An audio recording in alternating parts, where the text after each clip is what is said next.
We've been looking for you, son. You helped my brother a long time ago. 100 motorcycles rolled onto Maple Street before most people had finished their coffee. The windows shook first, then the dog started barking. Then every curtain on the block moved at once. Chrome flashed under the pale morning sun, black leather jackets, crimson patches, heavy boots, engines growling low enough to rattle the bones in your chest. It looked like trouble. It sounded like a warning. And standing at the end of that street, on a cracked driveway outside a small blue house, was 18-year-old Caleb Miller. His hoodie was faded. His sneakers were split at the seams. His hands hung at his sides, but they were shaking. He had no idea why they had come. Across the street, Mrs. Donnelly stepped onto her porch with one hand pressed to her robe. "Lord have mercy," she whispered. A little boy on a bicycle stopped so fast, his back tire skidded sideways. His mother grabbed him by the shoulders and pulled him close. Inside the house, Grandma Eleanor Miller pushed herself up from her kitchen chair. Her oxygen tube shifted against her cheek. She moved slowly to the window and held the curtain back with 2 fingers. "Caleb," she called, her voice thin but steady. "Baby, what is this?" Caleb could not answer, because 3 weeks earlier, he had met one man in the rain. Just one. An old biker with a flat tire on Route 12. A stranger with a silver beard, hard eyes, and a voice rough enough to scrape paint off a wall. Caleb had been late for work that day. He had $10 left to his name. $10 he could not afford to lose. $10 that was supposed to help him crawl 1 inch closer to a dream. Most people in Redville had already decided was too big for him. But the old man had been stranded. The sky had been turning black, and nobody else had stopped. So Caleb stopped. He knelt in gravel until his knees bled. He worked in cold rain until his fingers went numb.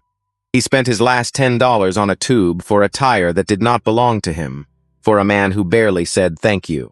When it was over, the old man handed him a plain white card. W. Bennett. That was all. No promise, no speech, no miracle, just a card. Then the man rode away. Caleb thought that was the end of it. He went back to his shift at the gas station, where his manager cut his hours for being late. He went home soaked, tired, and poorer than he had been that morning. He opened the old shoebox under his bed and stared at the cash inside. $33. 5 months of saving, gone backward in one afternoon. He did not tell his grandmother. He did not complain. He did not call the number on the card. Because Caleb Miller had never learned how to ask for rescue. He only knew how to keep going. Now those motorcycles were here, all of them. The lead rider killed his engine. One by one, the others followed. The street fell into a strange silence, broken only by ticking metal and the soft hiss of cooling pipes. The lead rider removed his helmet. He was not the old man from Route 12. He was younger, maybe late 50s. Broaders, gray at the temples, a face that had learned not to smile unless it meant something. He looked at Caleb for a long moment. Then he stepped forward. "Caleb Miller?" he asked. Caleb swallowed. "Yes, sir." The man's eyes moved over the house, the taped window, the sagging porch rail, the grandmother watching from behind the curtain. He saw everything, and for once he did not look away. "My name is Ray Carter," he said. "I ride with Walt Bennett." Caleb's stomach tightened. "Is he okay?" Ray's expression shifted. "Not much, just enough. He's alive because you stopped." The words hit Caleb harder than the engines had. Behind Ray, nearly 100 bikers stood beside their machines, men and women with road-worn faces. People the town would have judged from a distance and crossed the street to avoid. But they were not there to threaten anyone. They were there with toolboxes, with lumber, with folded blueprints, with a heavy steel cabinet strapped to the back of a pickup truck. Caleb saw his name stenciled on the side. C. Miller. His breath caught. Ray stepped closer and lowered his voice. "Son, you helped a man who spent his whole life helping other people hide behind hard faces. Walt Bennett owned half the industrial land in this county. He built Bennett Steel from nothing. He founded our Riders Fund. He has buried friends, paid hospital bills, kept families in their homes, and never asked for a headline." Caleb stared at him. The world seemed to tilt. The old man in the rain was not just some stranded biker. He was power, Quiet power. The kind that did not wear a suit. The kind that watched what people did when they thought what nobody important was looking. Ray looked toward the empty lot at the corner of Maple and 4th. Walt knows about your dream, he said. He knows about the garage. He knows about the $10. Caleb's eyes burned. Ray placed one hand on the steel cabinet. And he says it's time somebody stopped calling you poor and started calling you what you are. He paused. A mechanic. Caleb did not move toward the tool cabinet. Not at first. He just stood there with the whole street watching him, his throat tight, his chest rising and falling like he had been running.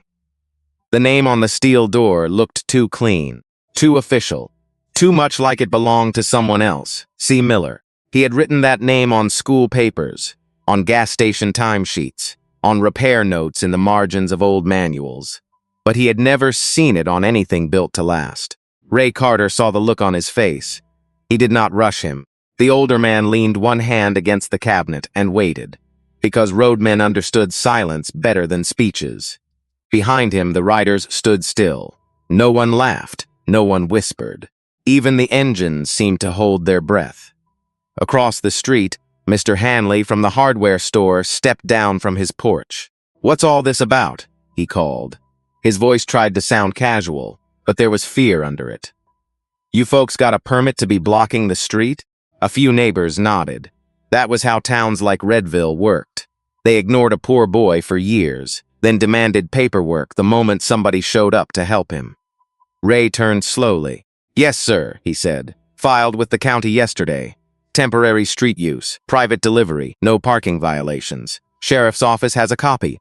Mr. Hanley blinked. He had expected anger. He had expected tattoos and threats. He had not expected a clean answer. Ray reached into his vest and pulled out a folded document. He held it up, not waving it, not showing off. "Would you like to read it?" Mr. Hanley looked at the paper, then at the writers, then at Caleb. His mouth tightened. "No," he muttered. "Just asking." "Fair question," Ray said.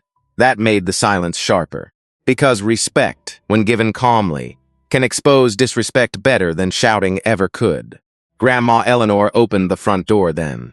Slowly, carefully, one hand on the frame, the other holding the oxygen tube near her cheek. Her gray house robe hung loose on her shoulders, but her eyes were clear. "Caleb," she said. "Come here, baby." Caleb turned at once. The boy who could face a rainstorm and a flat Harley still obeyed that voice like scripture. He climbed the porch steps. Eleanor looked past him at the riders.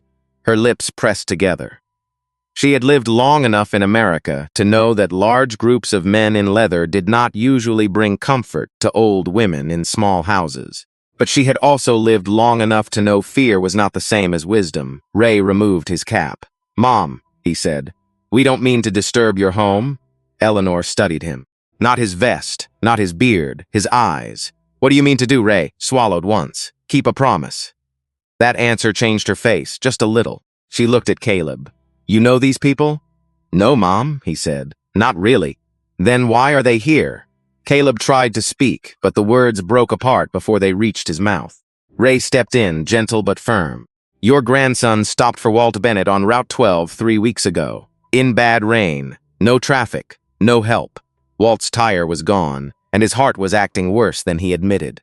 Caleb got him moving again. Eleanor's eyes snapped to Caleb. "You told me you were late because the pump register froze." Caleb looked down. "I didn't want you worrying." Her jaw trembled. Anger came first, then fear, then the kind of love that hurts because it finally sees the full cost. "You spent your money," she whispered. Caleb said nothing. Eleanor closed her eyes. That was answer enough. Ray's voice dropped. "Mrs. Miller, Walt knows what that $10 meant. He knows it came from a shoebox under a bed. He knows Caleb was saving for a diagnostic scanner." Caleb looked up fast. "How does he know that?" Ray did not flinch. "Because Walt asked people, quietly. The pharmacist, your gas station manager, your school counselor. Folks talk when a man like Walt Bennett starts asking careful questions." Caleb's face hardened. "So he investigated me?" "Yes," Ray said. The honesty landed cold. Caleb stepped back. "That's not right." "No," Ray said. "Not if it was done to use you, but it was done to understand you." Caleb stared at him. Ray took a breath and looked toward the empty lot down the street. Walt has money. But money without understanding can do damage.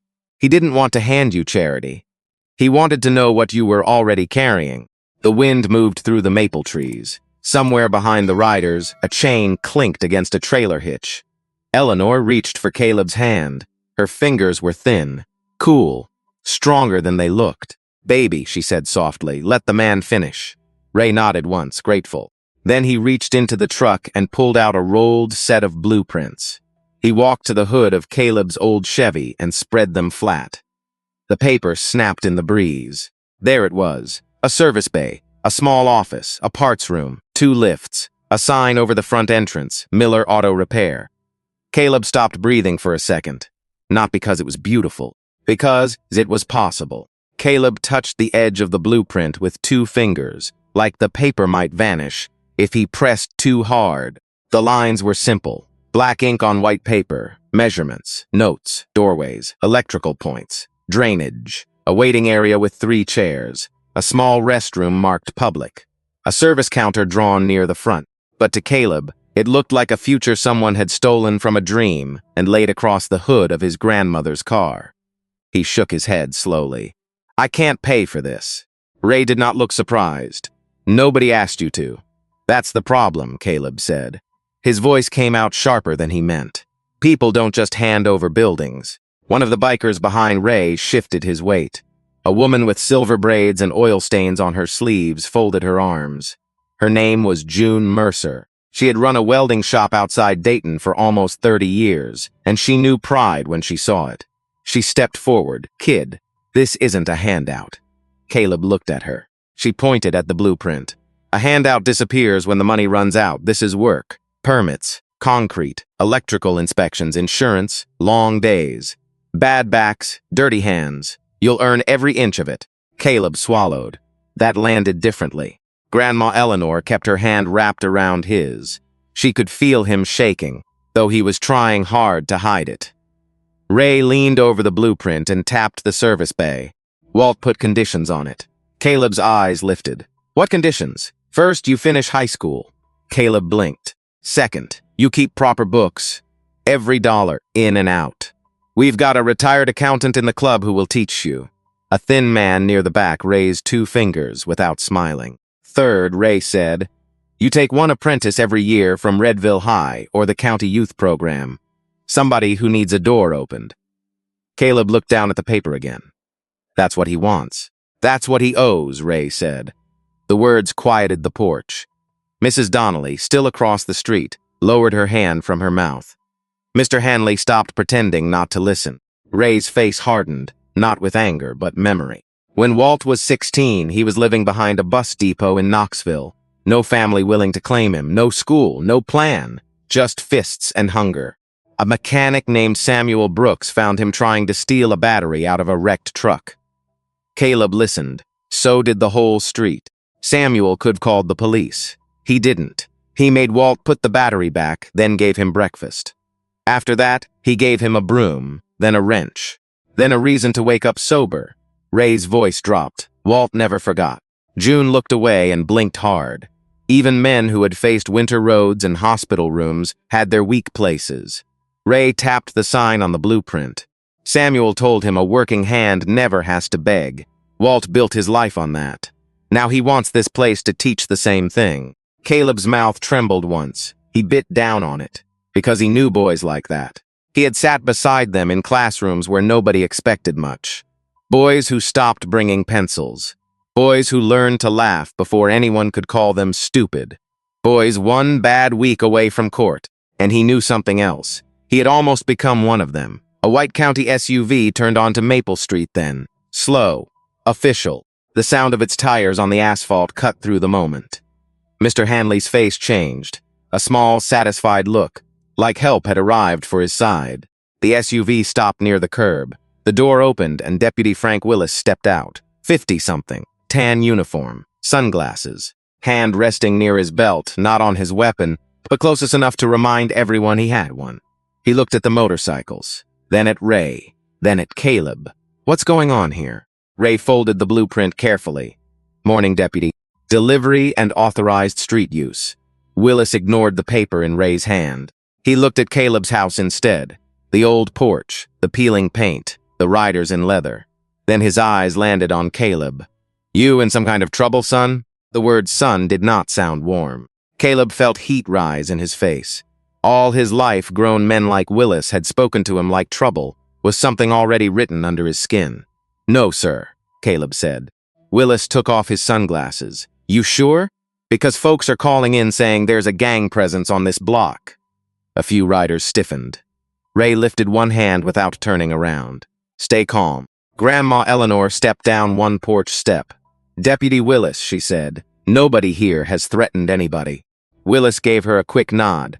The kind people give old women when they do not intend to listen. "I'm just asking questions." Ray held out the permit. "And I'm answering them." This time Willis took the paper. He read it slowly. His jaw tightened with every line. Everything was in order. That was the problem. He handed it back. "All right," he said. "Keep it peaceful." Ray nodded. That was always the plan. Willis turned to leave, but Caleb spoke before fear could stop him. "Deputy?" Willis looked back. Caleb's voice was quiet. "If this were happening at Mr. Hanley's house, would you have asked if his grandson was in trouble?" The street went still. Willis stared at him. No engine, no birds, no breath. Ray looked at Caleb, and something like pride moved across his face. Willis put his sunglasses back on. "Watch your tone," he said. Caleb did not look away. "Yes, sir," he said. "I am." Deputy Willis stood there for one extra second, long enough for everyone on Maple Street to feel the weight of his badge. Then he turned away. His boots struck the pavement hard. One step, then another. He climbed back into the county SUV, shut the door, and pulled off without looking at Caleb again. Nobody spoke until the taillights disappeared around the corner. Then June Mercer let out a slow breath. "Well," she said, "that boy's got more backbone than half the county board." A few riders chuckled, but it was not a funny sound. It was relief. It was respect loosening the air. Caleb looked down at his shoes. His heart was still pounding. He had never spoken to a deputy like that before. Not once. He had been raised to be polite, to keep his head down, to survive small humiliations without making them bigger. Grandma Eleanor squeezed his hand. "You scared me," she said. "I know. You were right." Caleb looked at her. Her eyes were wet now, but her chin stayed high. "You were right," she said again. "And sometimes being right still scares the people who love you." That went through him deeper than praise. Ray folded the permit and slipped it back into his vest. "All right," he said, turning to the riders. "Let's move before another neighbor remembers the zoning code." The street came alive. Engines did not start this time. Boots moved. Chains rattled. Tailgates dropped. Toolboxes thudded onto pavement.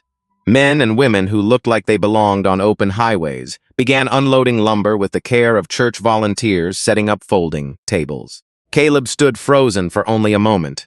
Then June tossed him a pair of work gloves. "You planning to watch your own future get unloaded?"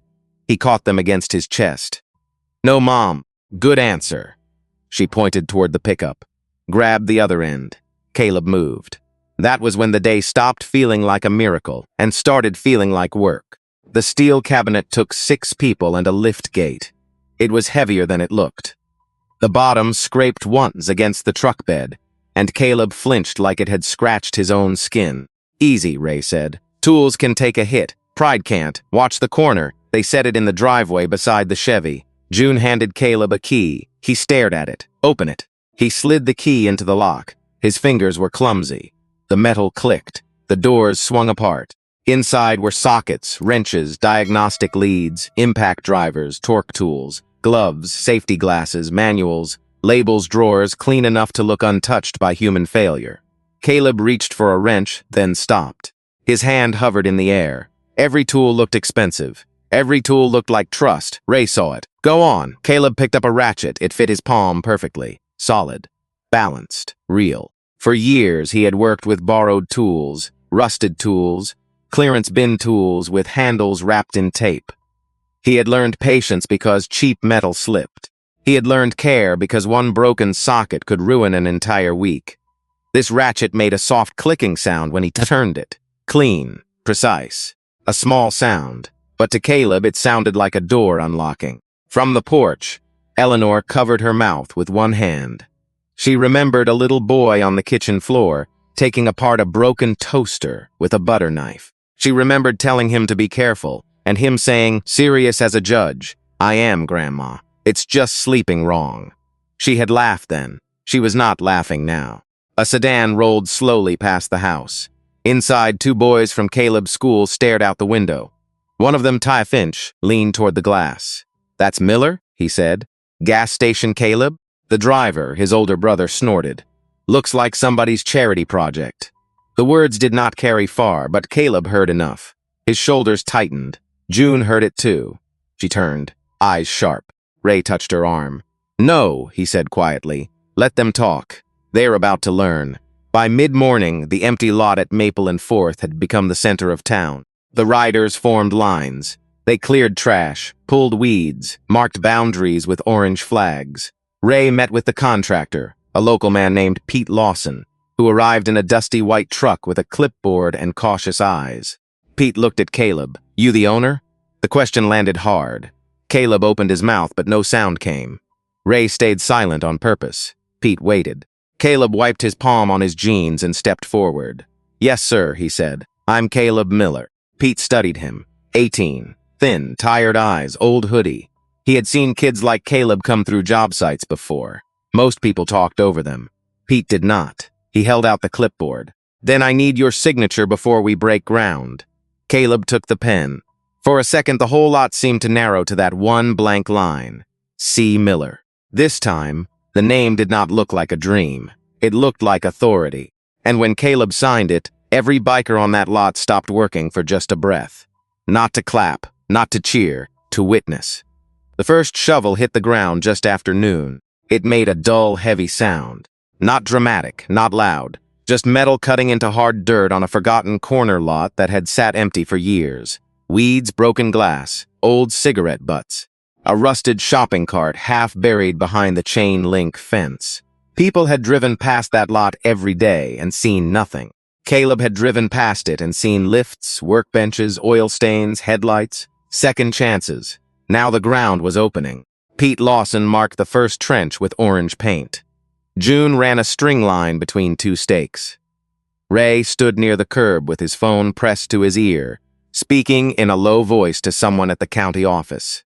"No, Mom," he said. "The storm drain plan is already attached. Page 6. Yes, stamped yes by a licensed engineer." He listened, his jaw flexed, then his voice went colder. "I understand you don't usually see an applicant this young, but the law does not say a business owner must have gray hair." Caleb heard that. So did Pete. Pete looked up from his clipboard and gave Caleb a small nod, as if to say, "Welcome to the part nobody puts on the blueprint." Owning something meant more than dreaming about it. It meant people would test whether you had the right to stand beside it. By 2 in the afternoon, half the town had found a reason to pass Maple and 4th. A woman slowed her minivan so long the driver behind her honked.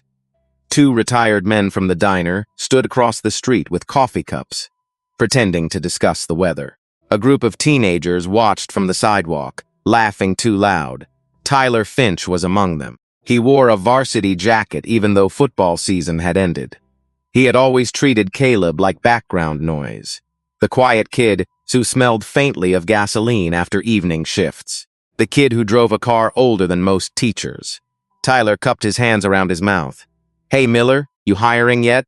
I can sweep floors for you." His friends laughed. Caleb kept digging. The shovel bit earth. Again. Tyler stepped closer. "Come on, man. Don't act all important now. Yesterday you were selling lottery tickets to my uncle."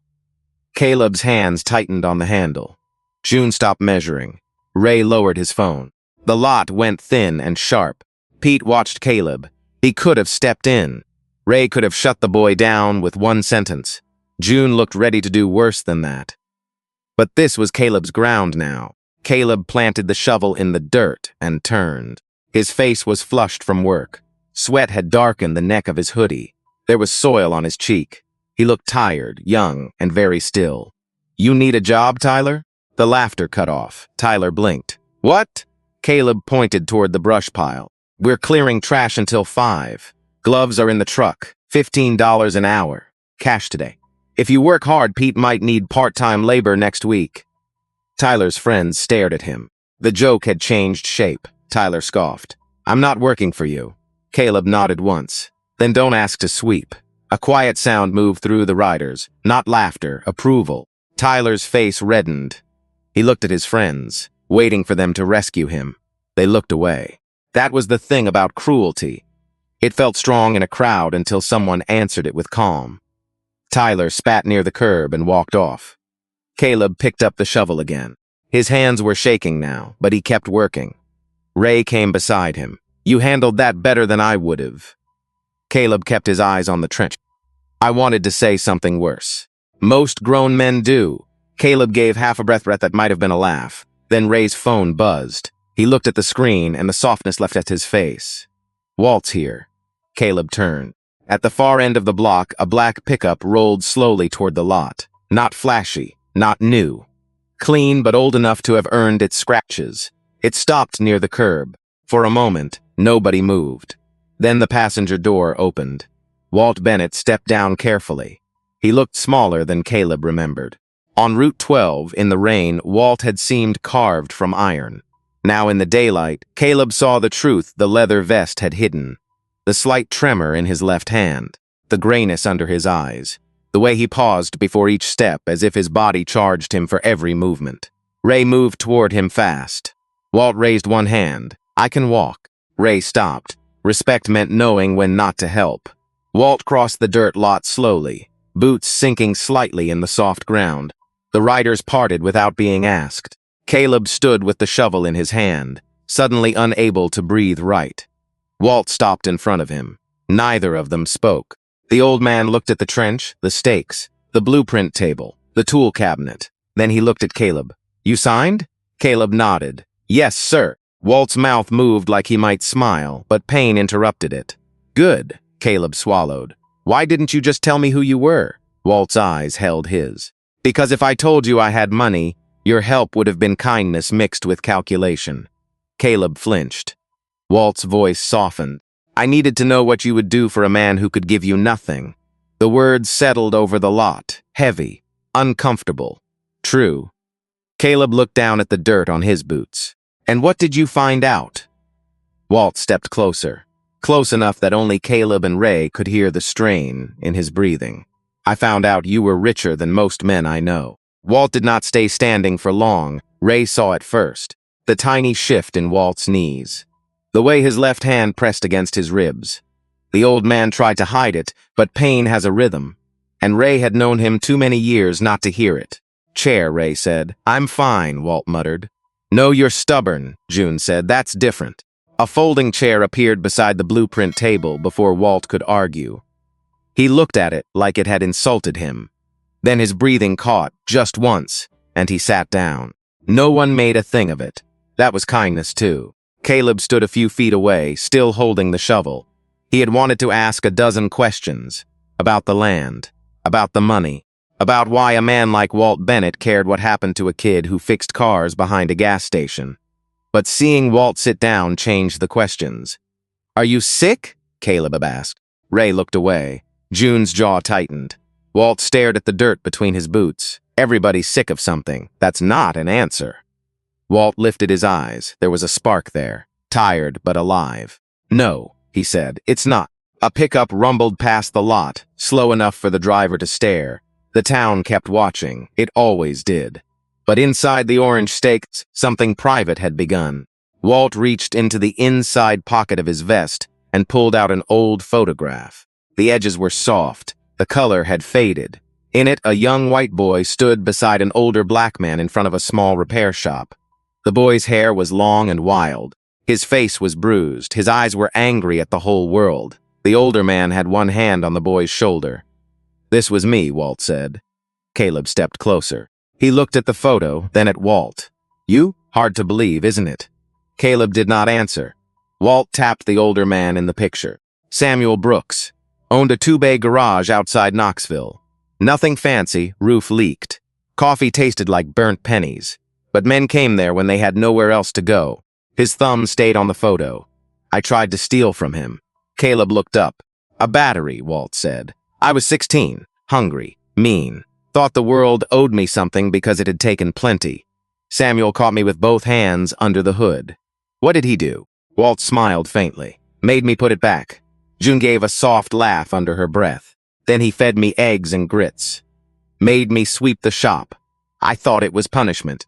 Took me a while to understand it was an invitation. The lot noise faded around Caleb. Shovels still moved. Gravel still scraped. But the center of the day had narrowed to Walt's voice. He taught me engines first, then welding, then invoices, then how to show up on time even when nobody clapped for it. He never called me trash, never called me charity. He called me Walter. Walt's eyes glistened, but his voice stayed controlled. That was the first name I ever wanted to earn. Caleb swallowed hard. He knew what that meant. Not exactly, but enough. Names mattered when people usually called you less than one. Walt handed the photograph to Caleb. Caleb took it with both hands. On the back, written in blue ink, were 4 words. "Pass it on, Walter." Caleb read them twice. His throat tightened. Walt leaned back in the chair, breathing through his nose. I spent the next 50 years building things. Plants, payrolls, a writer's fund, scholarships, funeral money, hospital money, quiet things, useful things. But I never found a way to repay Samuel. He died before I had enough to make it right. He looked at Caleb. "Then you stopped in the rain." Caleb's fingers tightened around the photograph. "I didn't do anything special." Walt's expression sharpened. "That's where you're wrong." Caleb looked away. Walt's voice grew rough. "Special is not always loud. Sometimes it is a boy who cannot afford $10 spending it anyway. Sometimes it is bleeding knees in gravel. Sometimes it is showing mercy to a stranger who gives you no reason to expect anything back." Ray lowered his head. June wiped her hands on a rag, though they were already clean. Walt pointed toward the trench. "This garage is not payment, it is proof." "Proof of what?" Caleb asked. "That decent people still exist before the world applauds them." The words hit every person close enough to hear. Caleb looked at the empty lot again. The stakes, the dirt, the men and women working under the afternoon sun. He had thought the garage was the gift. Now he understood. The real gift was being believed before he had a building to show for it. Walt pushed himself up from the chair. Ray moved, then stopped himself. Walt took the photograph back and pressed it into Caleb's chest. "Keep it," he said. "You'll need reminding." Caleb held it there. "Of what?" Walt's eyes softened. "That the door opening for you is not the end of the story." He looked toward the teenagers watching from across the street. "It's the beginning of who you let in next." By the end of that first day, Caleb's hands were blistered. Real blisters. The kind that rose under the skin and burned every time he closed his fingers. He tried to hide them by keeping his palms turned down, but Grandma Eleanor saw everything. She always had. That evening, when the riders finally packed up and the last truck rolled away, she called him into the kitchen. "Sit." Caleb stood near the doorway. "Grandma, I'm fine." Caleb Thomas Miller. He sat. The kitchen was small and warm. A pot of soup simmered on the stove. The oxygen machine hummed in the bedroom down the hall. Outside, the last light of evening slid across the cracked driveway, where the tool cabinet now stood under a tarp. Eleanor took his hands. She turned them over. Her face tightened. "You worked like you were trying to prove you deserved it." Caleb looked away. "Maybe I was." She went to the sink, wet a clean cloth, and came back slowly. Her knees hurt. He could see it in the way she braced one hand on the counter. Still, she stood over him and cleaned the dirt from his palms, like he was 6 years old again. "Listen to me," she said. "A blessing does not become honest because you bleed for it." Caleb frowned. She dabbed the cloth over a blister. He winced. "You hear me?" "Yes, Mom. You can work hard without punishing yourself." The words landed soft, but they stayed. For most of his life, Caleb had confused exhaustion with worth. If he was not tired, he felt guilty. If he received help, he looked for the hidden bill. Poverty had taught him that nothing arrived clean. Everything came with a cost. Everything had to be earned twice. Eleanor wrapped his palms with gauze from the bathroom cabinet. Then she sat across from him. "There's something I need to tell you." Caleb looked up. Her eyes moved to the refrigerator. The old crayon drawing of the garage still hung there, yellowed, curled, fading around the edges. When you drew that, she said, I kept it because I thought it was sweet. Then your mama died. Then your daddy left for good. Then the bills got bigger. And every year I looked at that picture and felt ashamed. Caleb went still. Ashamed? She nodded. Because I could feed you. I could love you. I could keep this house clean. But I could not open that door for you. His chest hurt. Grandma, no. Yes, she said, gentle but firm. Let an old woman tell the truth without you trying to rescue her from it. He closed his mouth. Her fingers traced the edge of the table. When those men came today, I was scared. Then I was proud. Then I was angry at myself for being scared. But mostly, baby, I was relieved. Her voice broke on that word. Relieved. Caleb had never heard her sound like that. Not weak. Released. Because maybe, she whispered, maybe I don't have to carry your whole future by myself anymore. Caleb stood too fast. The chair scraped the floor. He went around the table and wrapped his arms around her shoulders. Eleanor held him with both hands, careful of his bandages, careful of his heart. For a while, neither of them spoke. Outside, a car slowed in front of the house, then stopped. Caleb lifted his head. Headlights cut across the kitchen wall. A door opened, then another. Grandma Eleanor wiped her face with the heel of her hand. Were you expecting somebody? No. Caleb walked to the front room and pulled the curtain back. A dark sedan sat at the curb. Two men stepped out. One wore a navy suit. The other carried a leather folder. Not bikers, not contractors, not neighbors. The man in the suit looked at Caleb's house with the blank expression of someone already judging it. Caleb opened the door before they could knock. Can I help you? The suited man gave him a business card. Caleb Miller? Yes. My name is Andrew Pike. I represent Redville Commercial Development Group. The name meant nothing to Caleb, but Eleanor came up behind him and whispered, That's the company that tried to buy the corner lot last year. Andrew smiled, thin and polished. We understand there may be some confusion about the property at Maple and 4th. Caleb felt the air change. What confusion? Andrew opened the folder. Our client has a pending development interest in that parcel. A retail chain is prepared to bring jobs into this area. Real jobs, not a hobby garage. Eleanor's hand tightened on Caleb's arm. Andrew looked past Caleb into the small house, then back at him. It would be wise, he said, for you not to get attached to something you can't afford to defend. Caleb heard the threat. So did Eleanor. The street was quiet now, no bikers, no witnesses. Just a poor boy, an old woman, and two men who thought power only wore suits. Caleb looked down at the business card. Then he looked back up. His voice was calm. You should call Walt Bennett. Andrew's smile twitched. We know Mr. Bennett. Caleb stepped onto the porch.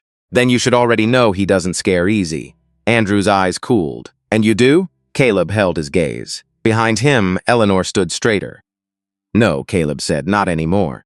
Andrew Pike did not answer right away. He stood at the bottom of the porch steps, his leather folder tucked under one arm, his polished shoes planted on cracked concrete. The porch light flickered above Caleb's head. Somewhere down the block, a dog barked once and went quiet. Andrew looked at Caleb the way men like him looked at young people who had not learned when to lower their eyes. Then he smiled, not kindly. Confidence is expensive, Andrew said. Be careful spending what you don't have. Caleb felt Grandma Eleanor behind him. He could hear the faint pull of her breath through the oxygen tube. Slow, thin, controlled. The second man, the one who had not spoken yet, shifted near the sedan. He was younger, maybe early 30s. His suit fit well, but his face did not. He looked uncomfortable in it. He kept glancing at Eleanor, then away. Caleb noticed. Andrew opened his folder and pulled out a document. This is a notice of intent, he said. Our client is prepared to challenge the transfer and development use of that parcel. We believe there may be restrictions attached to the property that prohibit automotive repair operations. Caleb reached for the paper. Andrew held it back for half a second, just long enough to remind him who thought he was in charge. Then he handed it over. Caleb looked at the page. Legal words, dense paragraphs, conditional objections, proposed injunction. It might as well have been written in another language. Andrew saw his confusion. There it is, he said softly. That look, this is why children should not play business. Eleanor stepped forward, My grandson is not playing. Andrew's eyes moved to her oxygen tube. Mom, with respect, this conversation is about commercial law. With respect, Eleanor said, you came to my porch after dark to frighten a boy. Don't dress that up like law. The younger man looked down. Andrew's smile faded. Caleb's hands were shaking again, but this time he did not hide them. He folded the notice once and held it at his side. I'll have someone review it. Andrew gave a quiet laugh. Someone?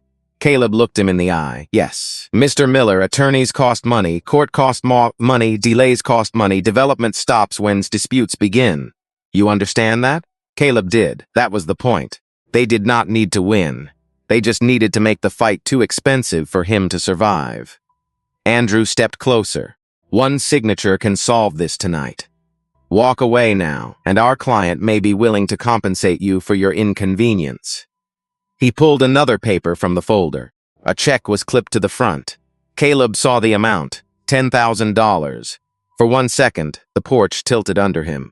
$10,000 was not a number in Caleb's life. It was insulin, furnace repairs, groceries, a working car, a new mattress for Eleanor. It was months of breathing room for people who had been holding their breath for years. Andrew saw it hit. His voice softened into something almost gentle. Take care of your grandmother. Let grown people handle the corner lot. That was the cruelest part. He made surrender sound like love. Eleanor's hand found Caleb's back. She did not push him. She did not speak. She only stood there, letting him feel that he was not alone. Caleb stared at the check. Then he thought of Walt sitting in that folding chair, hiding pain badly. He thought of Samuel Brooks in the old photograph. He thought of the words on the back. Pass it on, Walter. He thought of Tyler Finch laughing from the sidewalk, of boys who needed a place to learn how to be useful before the world taught them how to be angry. Caleb looked up. No. Andrew blinked. The younger man looked at Caleb for the first time like he was seeing him clearly. Andrew's jaw tightened. No? No, Caleb said again. Stronger now. You're not buying my future for less than the price of a used truck. Andrew's face hardened. You have no idea what you're inviting. A low rumble answered him. Not thunder, engines. One motorcycle turned onto Maple Street, then another, then a pickup. Then Ray Carter's truck rolled into view, headlights cutting through the dark. June Mercer sat in the passenger seat. Behind them came Walt's black pickup, slow and steady. Andrew turned. For the first time that night, his confidence moved backward. Ray stepped out before his truck door fully settled. He did not raise his voice. He did not have to. Mr. Pike, Ray said, you're standing on private property after being asked no question and offering a minor legal documents without counsel present. Andrew straightened. Caleb Miller is 18 and still smart enough not to sign garbage on a porch. Walt's truck door opened. Ray turned fast, but Walt was already stepping down, pale, tired, furious. He walked up the driveway with a manila envelope in one hand. Andrew went still. Walt stopped beside Caleb. Then he looked at the check. 10,000, Walt said.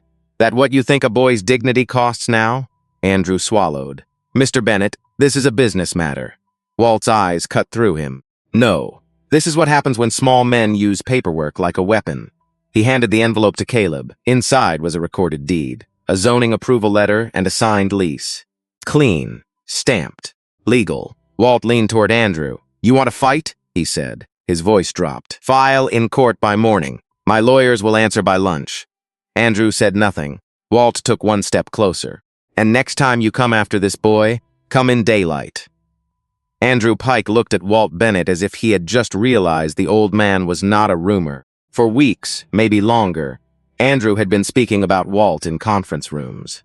He had heard the name across polished tables. He had seen it on land records, donor lists, development files, and quiet political checks. But names on paper do not breathe. They do not stand under a porch light with a tired heart and eyes sharp enough to cut through lies. This Walt did. Andrew closed his folder slowly. Mr. Bennett, he said, choosing each word with care, there's no need for hostility. Walt gave him a flat look. You came here after dark with a check and a threat. Andrew's mouth opened. Nothing came out. Ray stepped beside Caleb. June stood near the driveway with her arms folded, boots planted wide. The younger man by the sedan looked like he wanted to disappear into his own suit. Grandma Eleanor moved closer to Caleb and looked at Andrew with the kind of disappointment that only old women can carry. Not loud, not theatrical. Worse than that. Final. "You saw this house," she said. "You saw an old woman with a tube in her nose, and a boy with no lawyer beside him. And you thought that made him easy." Andrew's face tightened. "I was presenting an option." "No," Eleanor said. "You were counting on fear." The words did not need volume. They found their mark. For one moment, Caleb felt the strange turn of power in the air. Not revenge, not victory. Something steadier. A porch that had always felt small now held people who would not let the powerful behave badly in the dark. Walt turned to the younger man. "What's your name?" The man froze. "Daniel Ross, sir. You work for Pike." Daniel glanced at Andrew. "Yes, sir." Walt nodded toward the folder. "You draft that notice?" Daniel's throat moved. I assisted. "Did you know the deed was recorded?" Daniel hesitated too long. Andrew snapped Daniel. That one word told the truth. Walt's eyes narrowed. "You knew." Daniel looked at Caleb, then at Eleanor. Shame moved across his face, visible and human.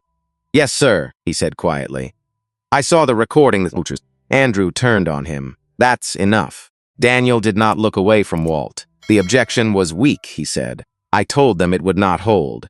They said delay was enough." The street seemed to inhale. Ray's jaw set. June whispered, "There it is." Caleb felt the paper in his hand grow heavier. That was what they had planned. Not to win. To delay. To bleed the project until Walt got tired. Until Caleb got scared. Until the dream became too expensive to keep. Walt stepped toward Andrew. "You hear that, Mr. Pike?" Andrew's face had gone pale under the porch light. Walt continued, voice low and controlled. "You used a young lawyer to carry a dirty message to a boy's house. You put $10,000 in front of him because you thought hunger would make his decisions for him. That is not business. That is rot." Andrew looked toward the sedan. "We're leaving." "No," Walt said. Andrew stopped. "You're going to take your check," Walt said. "You're going to take your notice. You're going to send a written withdrawal to Caleb's counsel by 9 in the morning. And you're going to tell your client something for me." Andrew swallowed. "And what is that?" Walt's voice cut clean through the night. "The corner lot is no longer empty." No one moved. Not Caleb, not Eleanor, not Ray, not even Andrew. Walt pointed toward Maple and Fourth. "That land has a name now. It has a purpose. It belongs to a young man this town overlooked because he wore old shoes and worked a register after school. And if your client wants to test that in court, I will make sure every hearing, every filing, every attempt to bury him in paper becomes public record." Andrew's eyes flickered. There it was. Fear, not of violence, of exposure. The kind powerful men hate most. Ray opened his phone and tapped the screen. "Just so we're clear," he said. "I've got the county permit, the deed, the lease, and Mr. Ross's statement noted. We can do this quietly, or we can do it where folks read about it over breakfast." Daniel looked down. Andrew slid the check back into the folder. His hands were not steady now. "This is not over," he said. Walt gave the smallest nod. "For you, maybe." Then he turned slightly toward Caleb. "For him, it's just starting." Andrew walked to the sedan without another word. Daniel followed, then stopped at the curb. He turned back. "Mr. Miller," he said. Caleb looked at him. Daniel's voice was low. "I'm sorry." Andrew snapped from the driver's side. "Get in the car." Daniel did. But his apology stayed on the porch after the sedan pulled away. The headlights disappeared. The night settled again. Caleb looked down at the envelope Walt had given him. His hands shook, but not from fear this time. Walt leaned close, breathing hard. "You see what they did?" Caleb nodded. "They wanted me to feel small." Walt's face softened. "No, son. They wanted you to forget you were not alone." Caleb looked at Eleanor. Ray, June, Laddark Street. The empty lot waiting in the distance. For the first time, he understood that a garage could be more than a place to fix cars. It could be a line in the dirt, a place where dignity refused to move. By sunrise, the story had already changed shape. Not because Andrew Pike went public. He did not. Men like Andrew preferred quiet rooms and private pressure. The change came from Maple Street itself, from curtains, from porches, from neighbors who had watched a boy stand on his own front steps and refused to sell the future for fear money. By 8 in the morning, Linda Harper from the diner pulled up with coffee, biscuits, and a look that dared anyone to ask why. She set the trays on the hood of Pete Lawson's truck. "People working this hard need feeding," she said. June Mercer lifted a biscuit and nodded toward Caleb. "You hear that, boss?" Caleb almost turned to see who she meant. Then he realized she meant him, boss. The word still felt too big, but it no longer felt impossible. By 9, Mr. Hanley from the hardware store came walking across the street with a box of nails under one arm and a coil of extension cord over his shoulder. His face was stiff. His pride was worse. He stopped near Caleb. "I had some extra supplies," he muttered. Caleb looked at him for a second. He remembered the questions, the suspicion. The way Mr. Hanley had watched the bikers like trouble had a dress code. Still, Caleb took the box. "Thank you, sir." Mr. Hanley nodded once, then looked away. That was not an apology, but it was a start. Work moved fast after that. Not easy. Fast. Concrete forms went in. The first inspection passed. The county office that had delayed one permit suddenly found no issue with the next. Ray said nothing about it, but everyone knew Walt's lawyers had made a few morning calls. Power has a sound. Sometimes it is not an engine. Sometimes it is a phone ringing on the right desk. Weeks became months. The corner lot changed one board at a time. Walls rose where weeds had been. A roof went on before the first cold rain of fall. The sign arrived wrapped in brown paper, and Caleb would not let anyone else uncover it. He climbed the ladder himself. His palms had healed by then, but the skin was tougher. His shoulders were wider. His eyes were the same, only steadier. Ray held the ladder. June stood below with her arms crossed. Grandma Eleanor sat in a folding chair near the curb, wrapped in a blue blanket, oxygen tube resting against her cheek. She had insisted on coming, even though the air was cold. "Careful, baby," she called. "I am, Grandma. You always say that right before you do something that worries me." Caleb smiled. Then he pulled the paper away. Miller Auto Repair. The letters caught the afternoon light. For a moment, nobody spoke. Then Eleanor began to cry, quietly, with both hands pressed over her mouth. Caleb climbed down and went straight to her. He knelt in front of her chair, and she took his face in her hands, the way she had when he was small. "I wish your mama could see this," she whispered. Kate closed his eyes. "She can." Eleanor nodded. "Because sometimes faith is not a sermon. Sometimes it is an old woman believing one sentence because she needs it to be true." Opening day came in November.